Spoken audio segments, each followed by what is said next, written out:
আসসালামু আলাইকুম রহমতুল্লাহ বারাকাত। সবাই সুস্থ আছেন, ভালো আছেন, এটাই কামনা করি।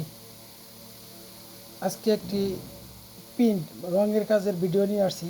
রঙের ডিজাইন, যদি কারো এরকম রং করার ইচ্ছুক বা বিল্ডিংয়ে, এটা হলে ছাদের সিনারিতে, ছাদের মধ্যে ডিজাইনটা করা হয়েছে। এরকম অনেক রকমের ডিজাইন, যে কোনো ডিজাইনের পছন্দ হয় এরকম ভিডিওগুলো দেখবেন। আর ওনার নাম্বারটা দেওয়া থাকবো, রং মিস্ত্রির নাম্বার, ওনার সাথে যোগাযোগ করবেন। উনি অনলাইনে কাজ করে, বাংলাদেশের যে কোনো স্থানে কাজ করে। আর আমাদের চ্যানেলটা যদি সাবস্ক্রাইব করে থাকেন অসংখ্য ধন্যবাদ, আর সাবস্ক্রাইব যদি না করে থাকেন সাবস্ক্রাইব করে রাখবেন। তাই এই পর্যন্তই, দেখা হবে আবার কোনো নতুন ভিডিও নিয়ে। প্রত্যেকটা পেন্টের রং এগুলো সব হাতে ডিজাইন করছে, অনেক অনেক সুদক্ষ মিস্ত্রি। তাই আজ এই পর্যন্তই, দেখা হবে নতুন আবার কোনো ভিডিও নিয়ে। আসসালামু আলাইকুম ওয়া রাহমাতুল্লাহি ওয়া বারাকাতুহু।